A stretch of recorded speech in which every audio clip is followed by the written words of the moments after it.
Assalamualaikum warahmatullahi wabarakatuh. Sampurasun. Semoga kita semua dalam keadaan sehat walafiat dan tidak kurang satu apapun. Kembali jumpa dengan saya Kamaluddin CMTH selaku terapis kabuyutan Nabawa Datala Gusmus Raksa Jasad. Baik rekan-rekan Jamers yang dahsyat, kali ini kita akan kembali memberikan satu edukasi kesehatan, terutama ada salah satu organ yang sangat penting yang berada di dada kita. Apa itu? Kita simak berikut videonya.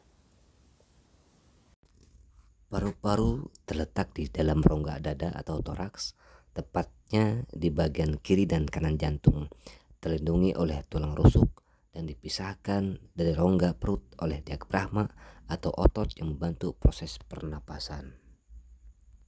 Manusia memiliki dua paru-paru, yaitu paru-paru kanan terdiri dari 3 lobus atau bagian, paru-paru kiri terdiri dari 2 lobus karena sebagian ruangnya diisi oleh jantung.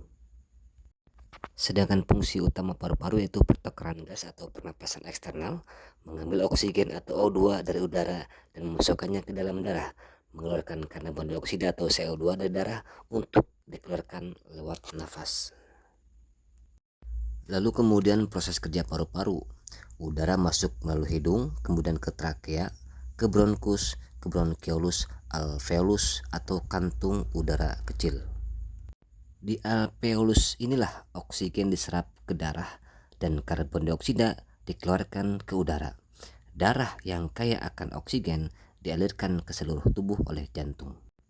Keluhan dan gangguan paru-paru yang pertama sesak napas atau dyspnea, batuk terus-menerus, batuk berdahak atau berdarah atau hemoptisis, dan nyeri dada.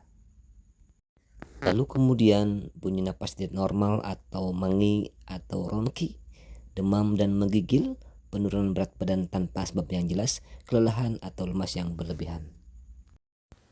Rekan-rekan Jamers yang dahsyat, tadi kita sudah simak tentang video penjelasan fungsi paru-paru, letak paru-paru, dan juga proses kerjanya.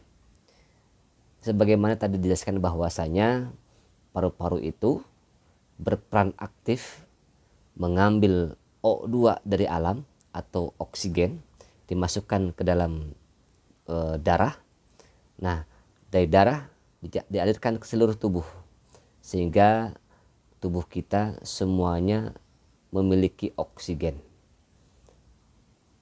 Kemudian dari darah tersebut diambil lagi, dikeluarkan ke napas, jadilah CO2 atau yang disebut karbon dioksida. Artinya apa? Ada oksigen yang masuk berarti energi positif, dan dikeluarkan napas itu adalah energi yang disebut negatif atau karbon dioksida. Makanya pantas Nabi dulu menyarankan bahwasanya seketika kita minum air yang panas atau makanan yang panas itu dimakruhkan untuk ditiup. Kenapa? Ketika kita mengeluarkan napas, itu sama saja kita mengeluarkan karbon dioksida, sehingga ada energi negatif atau yang disebut racun di dalam karbon dioksida tersebut.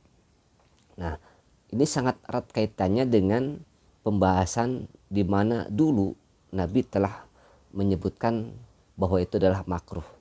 Arti makruh itu boleh dilakukan, bahkan sangat baik, dan tidak dilakukan pun tidak apa-apa. Baik rekan-rekan Jamers yang dahsyat, di dalam terapi kabuyutan Gusmus Raksa Jasad, pembahasan tentang ada pemateri yang disebut pasti alam dan juga pasti budaya. Secara pasti alam, bahwasanya kita mengenal contoh padi, semakin banyak isinya dia akan semakin menunduk, semakin bungkuk, semakin penuh isinya. Artinya secara budayanya, orang yang memiliki ilmu, yang memiliki banyak ilmu, maka semakin dia berisi pemahaman ilmunya, semakin dia merasa tidak memiliki apa-apa, semakin tawadhu, semakin rendah. Itu pasti budaya. Pasti alamnya padi, pasti budayanya adalah orang yang berilmu. Begitupun di dalam terapi kayubitan ini, guru besar menjelaskan tentang ada namanya pasti alam dan pasti budaya. Contoh tadi, paru-paru secara alamnya dia menghisap oksigen, kemudian mengeluarkan karbon dioksida. Nah, pasti budayanya apa?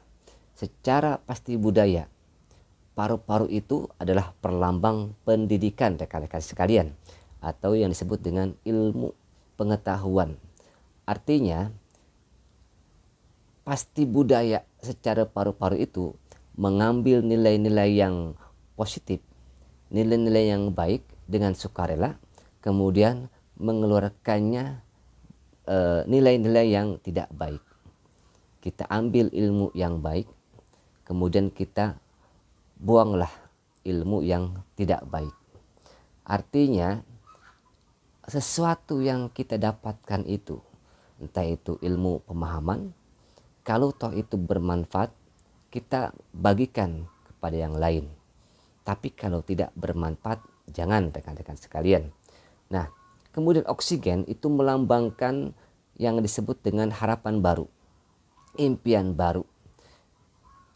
Harapan yang positif akan membuat seseorang itu